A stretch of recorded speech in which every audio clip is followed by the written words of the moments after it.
Hello students, good afternoon everyone. कैसे हो? बच्चे, आज मैंने सोचा थोड़ा सा डिफ्रैक्शन ऑफ लाइट, वैसे तो आपको क्लियर हो चुका है, 2 लेक्चर्स डिफ्रैक्शन के शेयर कर चुका हूं, तो मुझे लगा मुझे कुछ थोड़ी थोड़ी बातें और शेयर करनी चाहिए। कल इवनिंग सेशन में कुछ बच्चों को क्वेश्चन शेयर किए थे, तो उसमें कई बच्चों के पॉइंट्स जो है ना वो डाउटफुल थे। डोंट वरी, वो क्वेश्चन सारे मैं आज इवनिंग सेशन में फिर से एक्सप्लेनेशन देने वाला हूं, बट मुझे लगा कुछ थ्योरेटिकल पॉइंट्स ना डिफ्रैक्शन के बारे में और डिस्कस किए जाएं, ताकि डिफ्रैक्शन और इंटरफेरेंस का जो गैप है ना वो आपको प्रॉपरली क्रिएट हो पाए मन में कि यार इन दोनों में फर्क क्या है। तो आज एक छोटा सा लेक्चर फ्रेम करते हैं about the points related to the diffraction of light. तो आइए स्टार्ट करते हैं बच्चों आज का lecture. We are back to our previous track. उसी बोर्ड पे वापस आ गए हैं जो बोर्ड हम यूज कर रहे थे पिछले 2-3 लेक्चर्स में। उसमें काफी तरह के ग्लिचेस थे, कुछ शॉर्टकमिंग्स मुझे फील हुई, तो अभी उस पर वर्कआउट हो रहा है। तो आइए स्टार्ट करते हैं हम अपना आज का lecture, diffraction of light.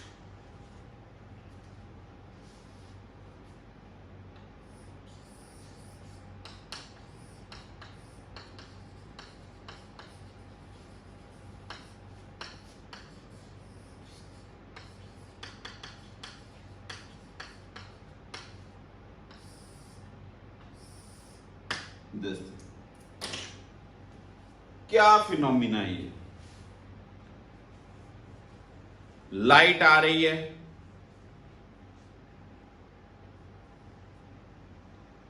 Ray optics ने कहा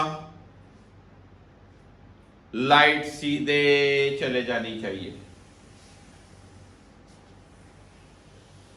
वेव ऑप्टिक्स ने कहा नहीं, लाइट वेव्स के फॉर्मेट में जानी चाहिए। ठीक है, यंग्स ने इसके ऊपर काम किया। उसने कहा 2 सोर्सेस लीजिए, वेव्स ओवरलैप होंगी, स्क्रीन पे bright dark bright dark bright dark pattern बनेगा। फ्राउनहोफर ने बोला एक सोर्स लीजिए, प्लेन वेव फ्रंट क्रिएट कीजिए, रास्ते में एक स्लिट रख दीजिए, आप ऑब्जर्व करोगे लाइट जो है वो कॉर्नर्स की तरफ बेंड होगी। उस बेंडिंग फिनोमिना को क्या नाम दिया गया? Diffraction of light. आपने देखा कि जब मैं इसके पैटर्न्स बनाए कल, तो सेंट्रल मैक्सिमा की मैक्सिमम इंटेंसिटी थी, फिर डार्क बैंड बना, फिर ब्राइट बना, पर आपने ऑब्जर्व किया उस ब्राइट बैंड की इंटेंसिटी तो काफी रिड्यूस हो गई थी।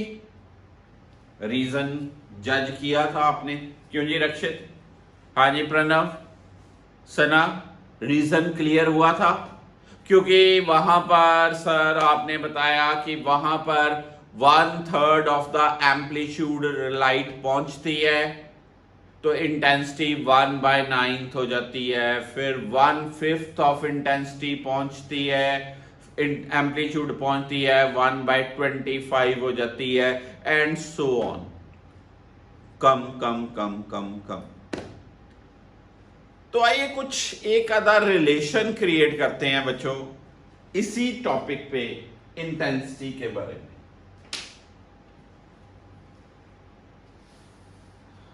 मान लीजिए आपके पास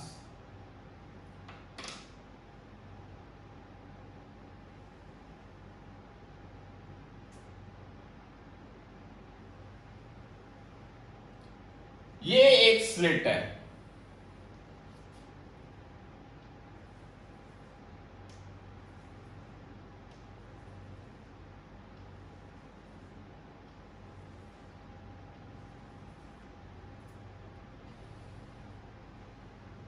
हर पॉइंट स्लिट के ऊपर एक सोर्स का काम करेगा। यहां से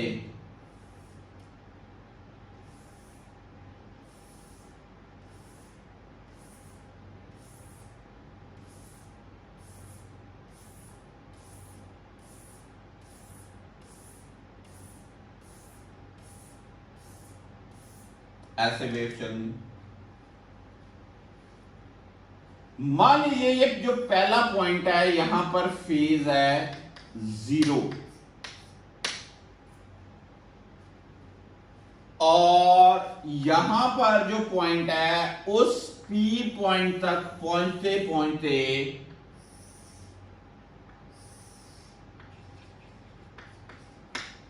यहां पर फेज है डेल्टा फाइव। तो फेज गैप कितना हुआ?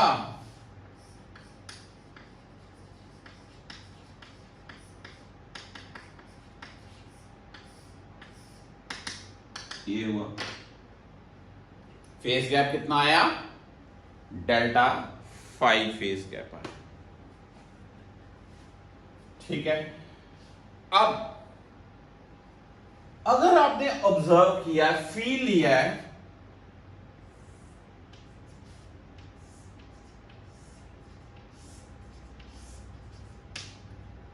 लाइट ऐसे ऐसे ऐसे ऐसे ऐसे ऐसे ऐसे ऐसे बेंड हो रही, हर किसी का एम्पलीट्यूड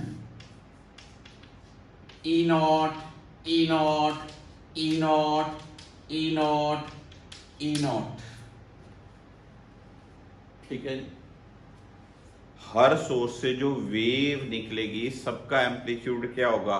बराबर होगा E naught E naught E naught E naught.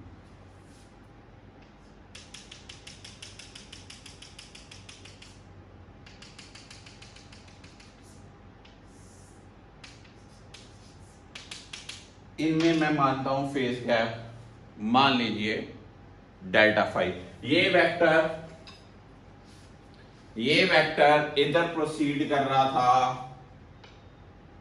ये वेक्टर इधर प्रोसीड कर रहा था, तो इनमें जो एंगल का गैप आया वो कितना आया?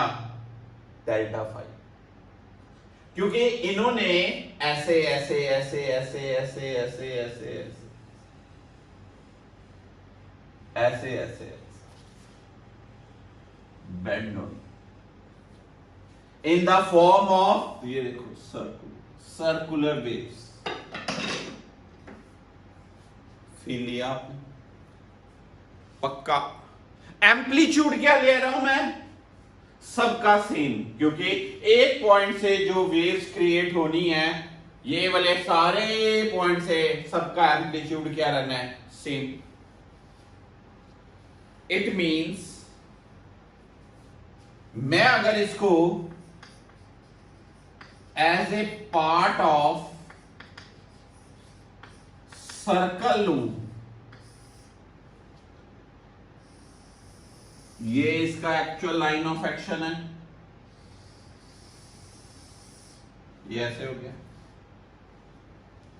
तो इन वेक्टर्स के प्रोसीडिंग डायरेक्शंस में एंगल का फर्क है डेल्टा फाइव। ये एक वेक्टर इधर प्रोसीड हो रहा है बच्चे, और ये वेक्टर इधर प्रोसीड हो रहा है बच्चे, इनमें है डेल्टा फाइव।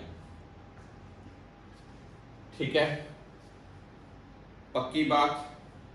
अब अगर मैं इस पे सर्कल को पूरा करता हूं,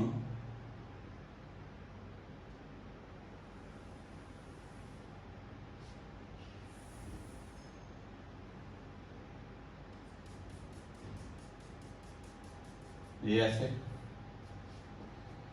तो ये क्या बनेगा?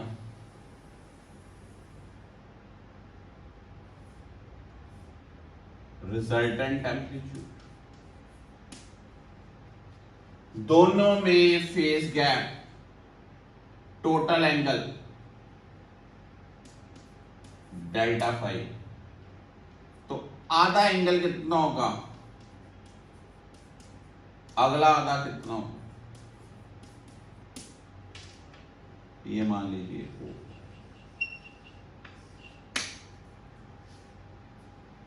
ठीक है।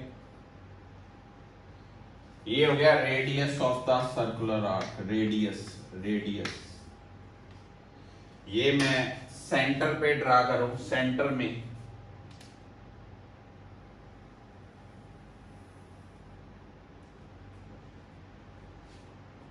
ये कितना होना है, जवाब दीजिए, आर साइन डेल्टा 5/2, और ये कितना होना है, आर साइन डेल्टा 5/2, क्या नहीं, ये 90 डिग्री यहां पर,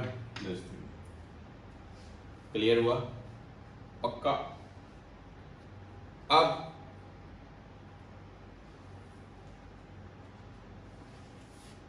अगर ये आर्क है, सबका amplitude E naught E naught E naught E naught E naught E not का कितने हैं, एन, तो ये टोटल कितना हो जाएगा,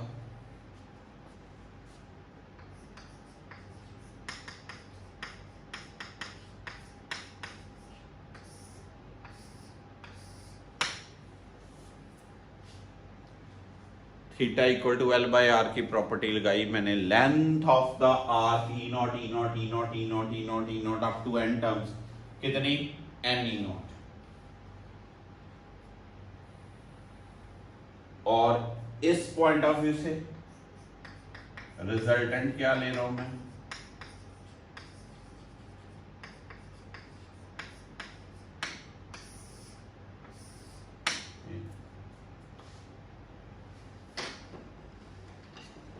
ठीक है जी, ये आर साइन 5/2, ये आर साइन 5/2, तो ये 2r साइन 5/2, आर की वैल्यू ऊपर से उठाओ, आर की वैल्यू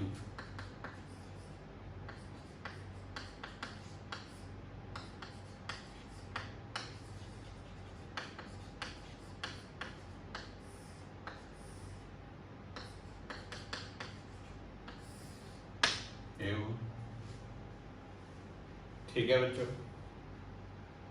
अब इसको मैं ऐसे लिख सकता हूं,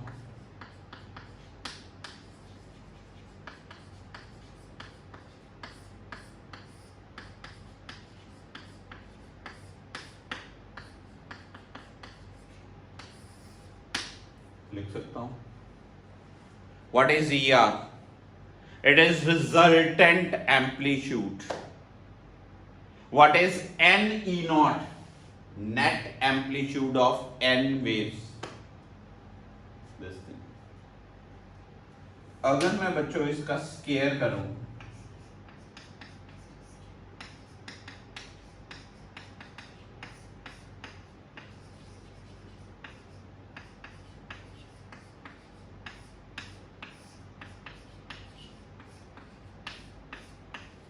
स्केयरिंग बोथ साइड्स कर दी, ठीक है। यार आपको एक चीज पता है, एम्पलीट्यूड का स्केयर होती है रिजल्टेंट इंटेंसिटी,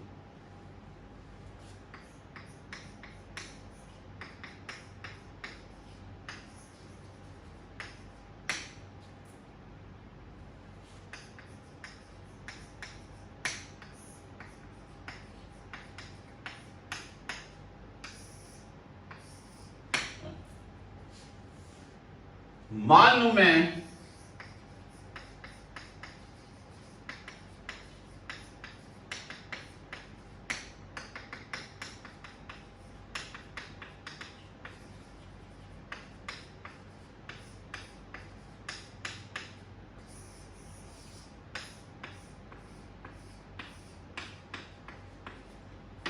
कई न्यूमेरिकल में मैं यूज करूंगा। I naught sine square beta over beta square. What is beta here? Beta is delta phi by 2। Pranav पूछ रहा है सर डेल्टा फाई कितना होगा? यार अगर आप सोचो प्रणव, हमने पाथ डिफरेंस और फेज डिफरेंस में लिंक लिया था। पाथ डिफरेंस कितना आया था? तो फेज डिफरेंस कितना होगा?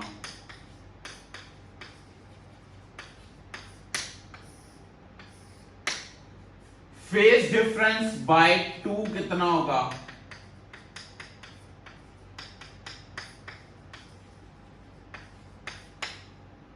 कट गया। एट डेल्टा 5/2 को क्या नाम दिया है?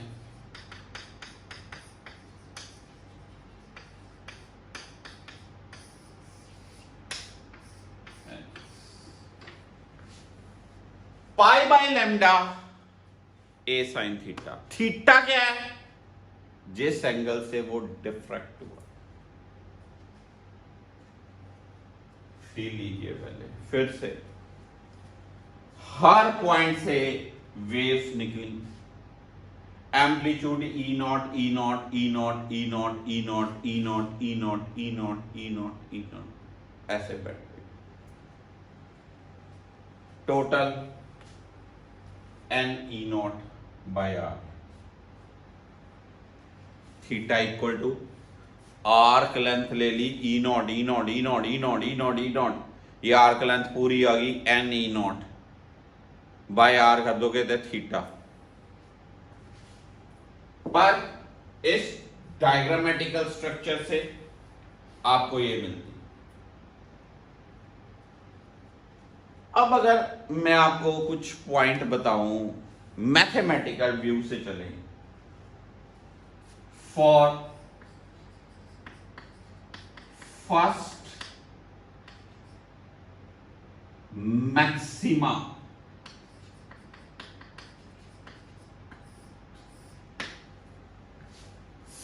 मैक्सिमा के लिए आपको याद है पाथ डिफरेंस कितना था? 3 lambda by 2।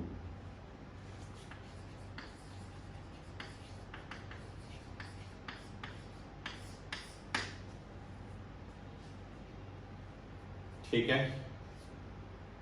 A sine theta की वैल्यू 3 लैम्डा बाय 2 आई। यहां पर मैं यहां पुट करूं तो बीटा कितना आएगा?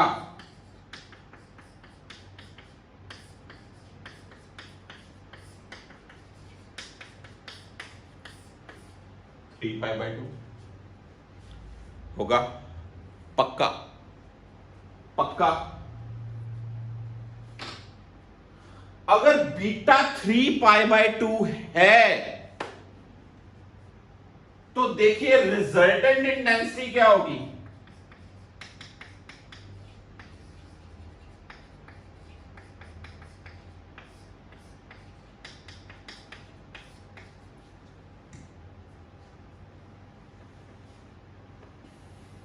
क्या आई?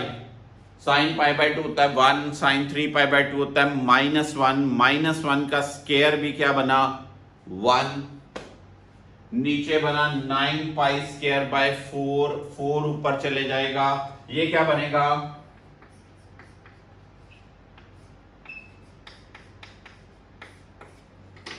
पाई स्क्वायर को अगर मैं अप्रोक्सीमेटली 10 ले लूं तो ये बना 4/90 of I not. Resultant density क्या बनी?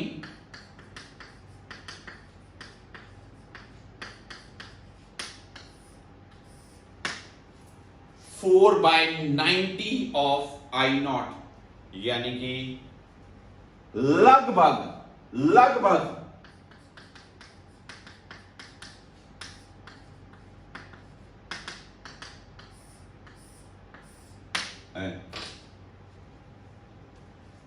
इसका मतलब जो फर्स्ट मैक्सिमा होता है उसकी इंटेंसिटी आई नॉट से फॉल, काफी फॉल, आई नॉट बाय 22.2। अगली बात करें second maxima 5 lambda by 2, 5 pi by 2, sine 5 pi by 2 1 1। नीचे क्या आ जाएगा 5 पाई बाय 2 का स्क्वायर क्या बनेगा 4 बाय 25 पाई स्क्वायर, 4 बाय 250 और फॉल। तो धीरे धीरे धीरे धीरे सेंट्रल मैक्सिमा, फिर ये फॉल, फिर और फॉल, फिर और फॉल, ये कम होती जाती है। आपसे कोई मैथमेटिकल एग्जैक्ट रिलेशन पूछता है रिजल्टेंट इंटेंसिटी का, तो आपने ये याद रखना। समझा रहा हूं, amplitude E naught E naught E naught E naught E naught E naught E naught, ऐसे जो आर्क बनी एन मान लें तो कितने एन पॉइंट्स हैं उनके बीच, तो कितना हुआ N E naught. Phase gap 5, theta equal to L by R की प्रॉपर्टी ली, arc length E naught E naught E naught E naught E naught E naught E naught N times N E naught, theta equal to L by R. इस geometry से ये आ रहा है, ये आ रहा है, ये फाइव डेल्टा फाइव है, ये डेल्टा 5 बाय 2 डेल्टा 5 बाय 2, ये हो जाएगा R sine 5 by 2 R sine 5 by 2। तो रिजल्टेंट वेक्टर आर की वैल्यू यहां लगाई, इसको मैंने 2 नीचे ले गया, स्केयरिंग कर दिया,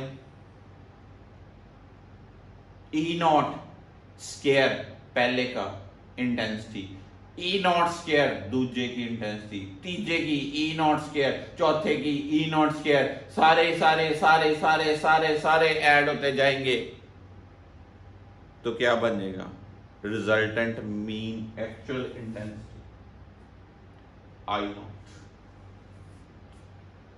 डेल्टा 5 बाय 2 लिखना थोड़ा सा कम्बरसम है, इसको कोई एंगल मान लो, बीटा मान लो, अल्फा मान लो, चॉइस इज योर्स। तो रिजल्टेंट इंटेंसिटी ये बन, फेस की क्लियरिटी हुई, आइडिया मिला। Intensity falls rapidly after central maxima, ठीक है, करिए नोट। अगला पॉइंट शेयर करता हूं।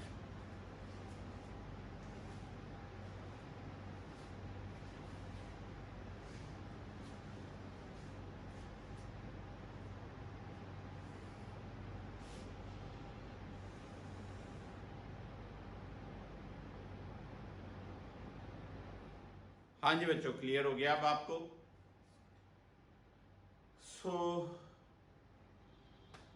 ये बच्चा पूछ रहा है, भव्या पूछ रहा है कि सर कल तो आपने बताया था कि इंटेंसिटी आई नॉट बाय 9 होती है, आई नॉट बाय 25 होती है, आज आप कुछ और बता रहे हैं। फिर कल हमने ये माना कि उसके अंदर जो 99 पॉइंट्स थे, सपोज किया था कि फर्स्ट 33 फिर 33 कैंसिल हो गए, लास्ट 33 की इंटेंसिटी वहां पहुंची। ये फिक्स थोड़ी है कि 99, कोई पॉइंट्स n पॉइंट्स होते हैं, तो अगर आपको एग्जैक्ट निकालना हो तो आपका वो आंसर मैच नहीं होगा। एग्जैक्ट निकालने के लिए मैंने आपको फॉर्मूला दिया, resultant intensity equal to I naught sine square beta over beta square. What is beta? Delta 5 by 2। Delta 5 क्या?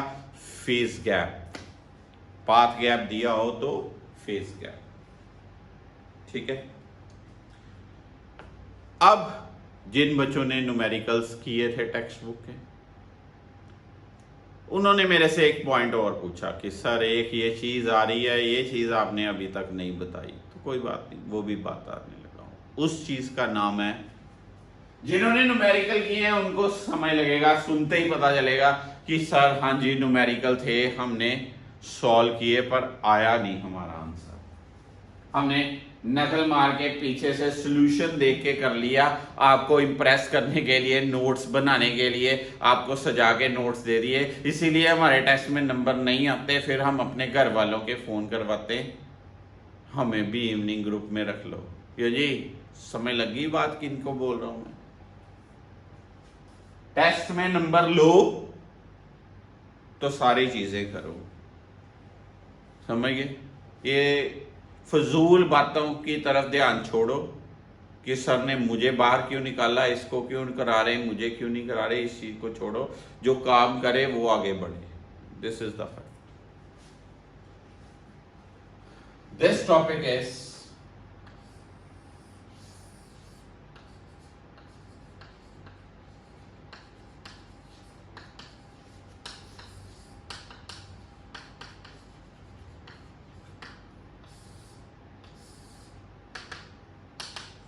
फ्रेस्नेल्स डिस्टेंस।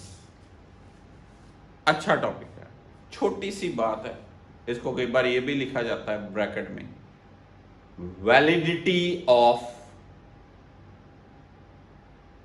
रे ऑप्टिक्स। वैलिडिटी ऑफ क्या? Ray optics. कहां लिमिट तक रे ऑप्टिक्स वैलिड है। आपने दो तरह की ऑप्टिक्स पढ़ी, एक पढ़ी रे, एक पढ़ी वेव। एक पढ़ी रे, वो कहती है लाइट सीधी चलती है, एक पढ़ी वेव, वो कहती है लाइट सीधी नहीं चलती, वो वेव्स के फॉर्मेट में चलती है, क्या नहीं?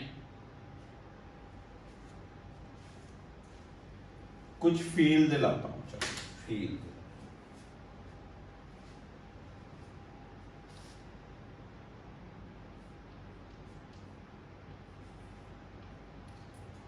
ये मेरे पास एक सोर्स है,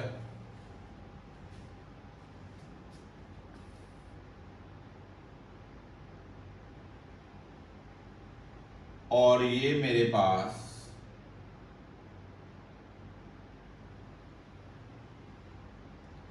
एक स्लिट है, ठीक है।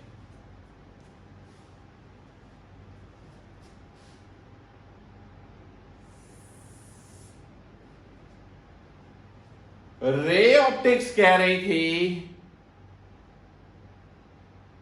लाइट सीधी ले जाओ, क्या नहीं कह रही थी?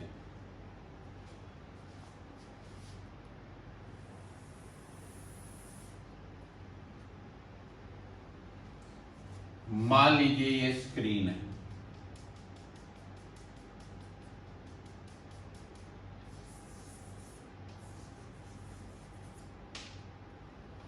ठीक है जी,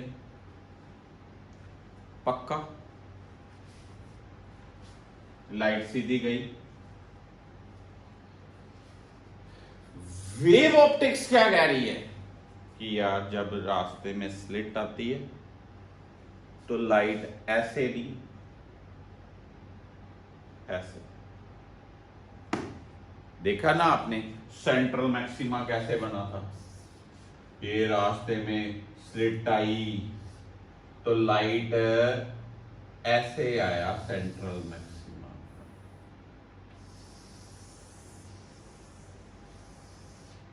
चलो वेट, डिफ्रैक्शन के आर्टिकल में आपने क्या किया? डिफ्रैक्शन के आर्टिकल में आपका सेंट्रल मैक्सिमा ऐसे नहीं बना था, यहां पर नहीं बना था, थोड़ा सा कैसे बना था, ऐसे बना था। ये पॉइंट ऑफ मिनिमा, ये पॉइंट ऑफ मिनिमा। तो जो ये चीज स्क्रीन पे बनी थी ना, ठीक है, उसको क्या नाम दिया था हमने? Central maxima. ये मुड़ गई थी ना, ठीक है बात। यही चीज हम यहां पर अब बनाएंगे।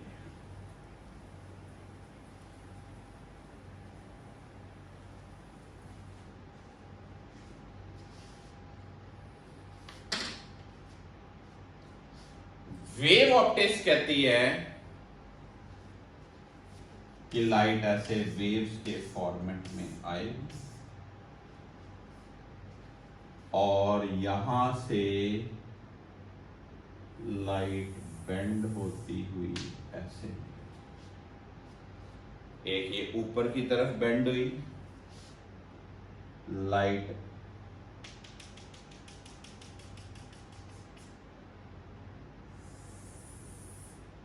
ऐसे बेंड हुई। ठीक है, अब फील लेना।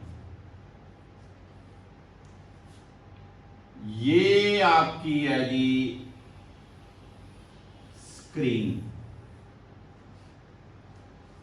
आपको जो लाइट मिलेगी ना वो इस हिस्से से लेके इस हिस्से तक लाइट मिलेगी। ये सारा ब्राइट रीजन होगा,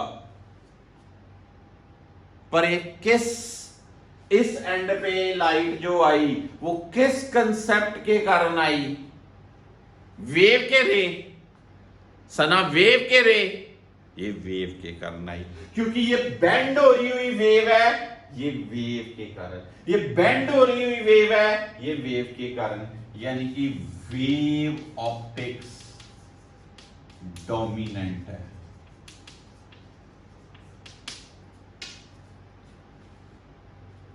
फील ले लीजिए प्लीज। आप स्क्रीन को थोड़ा सा पास लेके आए, आपको इस पॉइंट से लेके इस पॉइंट तक इल्यूमिनेटेड पैच मिलेगा। कौन सी? वेव के रे सर, वेव, क्योंकि ये पॉइंट भी वेव है, ये भी पॉइंट वेव है। फिर और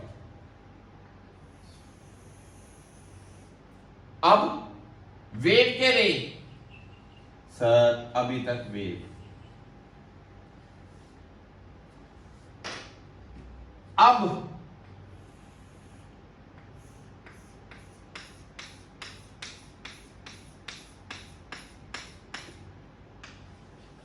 वेव के रे, वेव के रे, कहते सर यहां पर सोचने वाली बात है, ये तो दोनों ही कोइंसाइड हो रहे हैं। हमें इल्यूमिनेटेड पैच मिला इस रीजन में, यहां पर रे भी है, वेव भी है। देखा, फील लिया। इधर कौन? वेव। इधर कौन? वेव। इधर कौन? वेव। इधर कौन? बराबर। पहले देखो ये,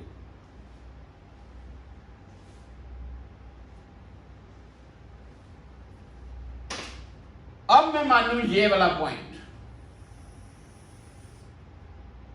कौन सा इल्यूमिनेटेड रीजन होगा? सर यहां पर ये इल्यूमिनेटेड रीजन होगा। वेव के रे सर, रे बार है, यहां पर वेव के रे सर, रे, यहां पर वेव के रे, ये रे, इस डिस्टेंस के बाद, इस डिस्टेंस के बाद वेव ऑप्टिक्स प्रोमिनेंट हो जाती है, और इस डिस्टेंस से पहले रे ऑप्टिक्स वैलिड रहती है। स्क्रीन से इस डिस्टेंस को, स्लिट से स्क्रीन का ये जो डिस्टेंस है, ये वाला डिस्टेंस, इस डिस्टेंस को बोलते हैं फ्रेस्नेल्स डिस्टेंस। फ्रेस्नेल्स डिस्टेंस, जहां तक स्लिट से स्क्रीन का वो डिस्टेंस, जहां तक रे ऑप्टिक्स वैलिड रहे, उसके इमीडिएट बाद वेव ऑप्टिक्स प्रोमिनेंट हो, इस डिस्टेंस का नाम क्या है? क्या है? Fresnel distance. Fresnel's distance. रटे लगाने से बड़े बच्चों ने न्यूमेरिकल कर लिया होगा, अब फील आई आपको? हाँ जी।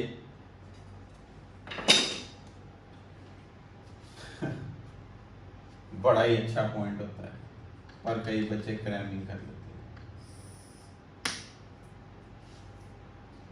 ये अगर मैं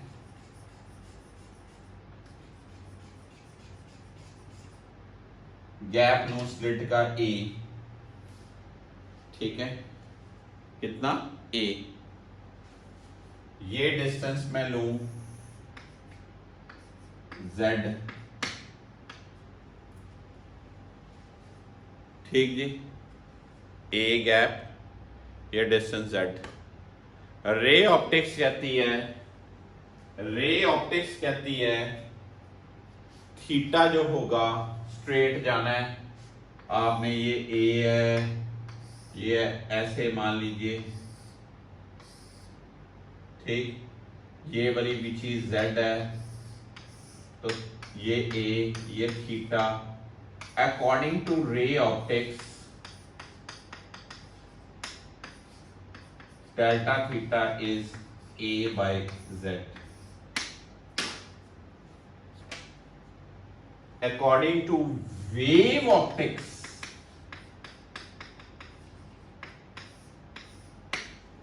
वेव ऑप्टिक्स क्या कहती है? First delta theta lambda by, क्या नहीं, ठीक है जी। फ्रेस्नेल डिस्टेंस पे वेव और रे ऑप्टिक्स आइडेंटिकली, बस फिर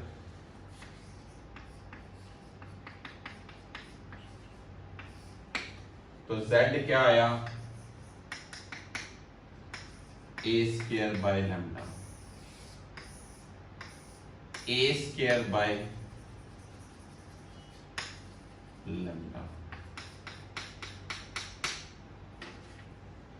फ्रेस्नेल डिस्टेंस का formula A square by lambda,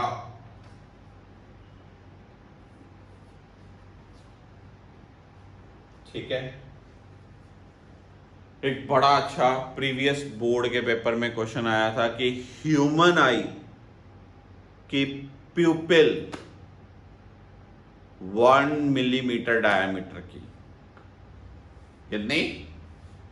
1 millimetre diameter की, और उससे लाइट जो देखी वो विजिबल लाइट 6000 एंगस्ट्रॉम की। तो फ्रेस्नेल डिस्टेंस का क्वेश्चन था, बड़ा ही अच्छा क्वेश्चन था।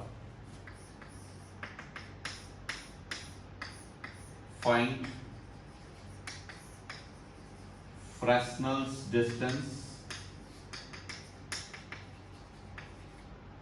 For light of wavelength 6000 angstrom, which is seen by pupil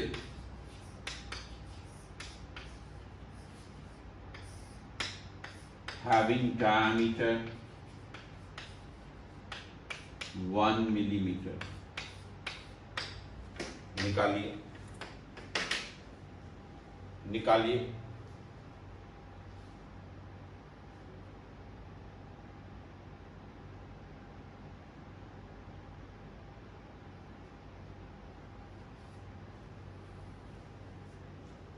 मतलब पुट करें 1 मिलीमीटर,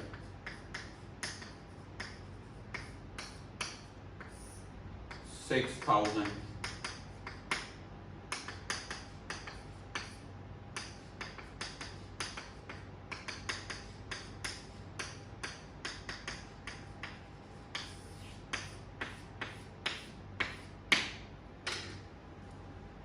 1.67 मीटर, 1.67 मीटर। इसका मतलब क्या है पहले सोचिए, देखिए ठीक लिखा मैंने,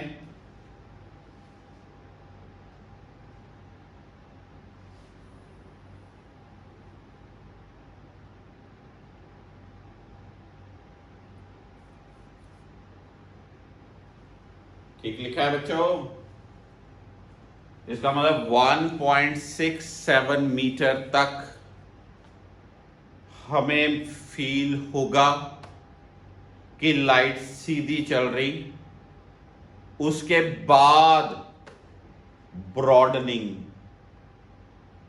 पर साथ सोचो, जो प्यूपिल है उसका डायमीटर कितना, 1 mm। डेली लाइफ में इतने छोटे लेंसेज, प्रिज्म्स, मिरर्स, वो छोटे थोड़ी थे, वो तो फाइनाइट साइज के थे, इसलिए रे ऑप्टिक्स फील होती है। पर अगर हम लैब पॉइंट ऑफ व्यू से माइक्रोस्कोपिक टाइनी ऑब्स्टिकल्स की डीलिंग करेंगे तो कौन डोमिनेंट होगी, रे के वेव, वेव ऑप्टिक्स प्रोमिनेंट होगी। पता चला? पक्का? इसका मतलब फ्यू मीटर्स तक रे ऑप्टिक्स की वैलिडिटी, उसके बाद वेव ऑप्टिक्स की वैलिडिटी। फिर से फील देता हूं, ध्यान दीजिए। लाइट चली, कहते अगर रे होती तो सीधी चलनी थी, कहते अगर वेव होती तो उसने ऐसे बेंड होना था, डिफ्रैक्शन में पड़, बेंडिंग अराउंड द कॉर्नर्स, यही तो डिफ्रैक्शन, वेव नेचर को डोमिनेट कर। स्क्रीन यहां पर हमें इतना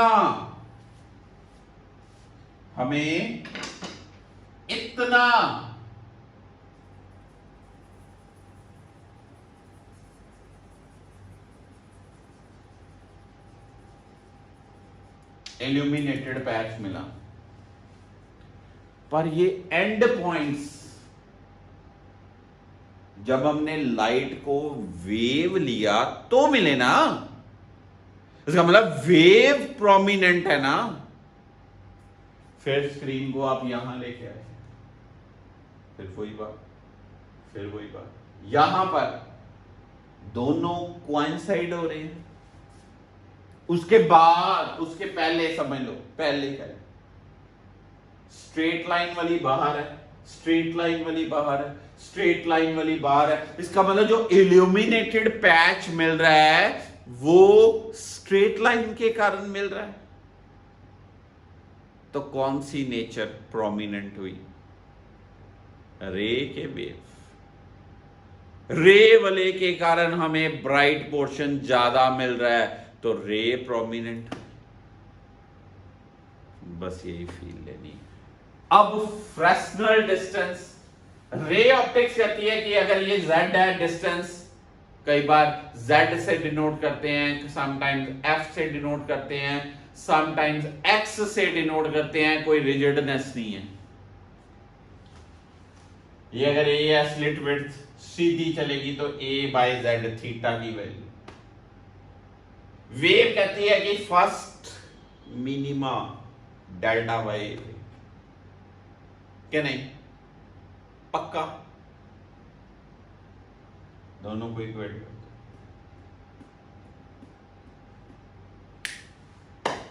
फ्रेस्नेल डिस्टेंस का फॉर्मूला आया a² by z, a² divided by क्या, z। This validity is called ray optics की वैलिडिटी कहां तक है डेली लाइफ में। तो बात लिखिए, एक नोट बना के लिखिए, ray optics can be, write down, ray optics can be the limiting case of wave optics,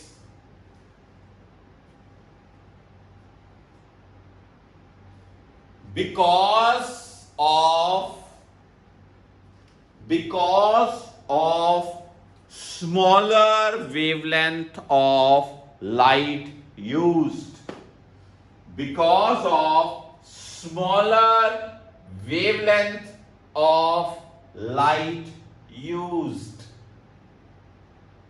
समझ लगी बात आपको? पक्का? Because of smaller wavelength of light used. जो हम लाइट फिनोमिना है उसमें very very very small wavelength choose करते हैं, इसलिए रे ऑप्टिक्स को एक लिमिटिंग केस मानते हैं। किसमें? किसका? वेव ऑप्टिक्स का। करिए नो।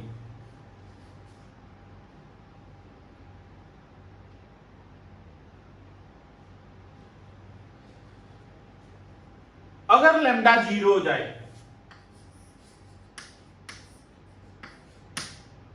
तो Z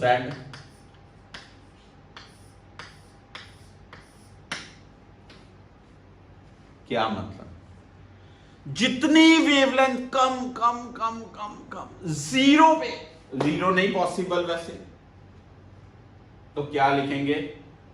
if wavelength approaches to zero then Fresnel distance will approach to infinity. That is, ray optics will be applicable for all the distances. Ray optics will be applicable for all the distances. जितनी wavelength छोटी उतना ये distance बढ़ता जाएगा, उतनी दूर तक रे नेचर प्रोमिनेंट रहेगी। पता चला?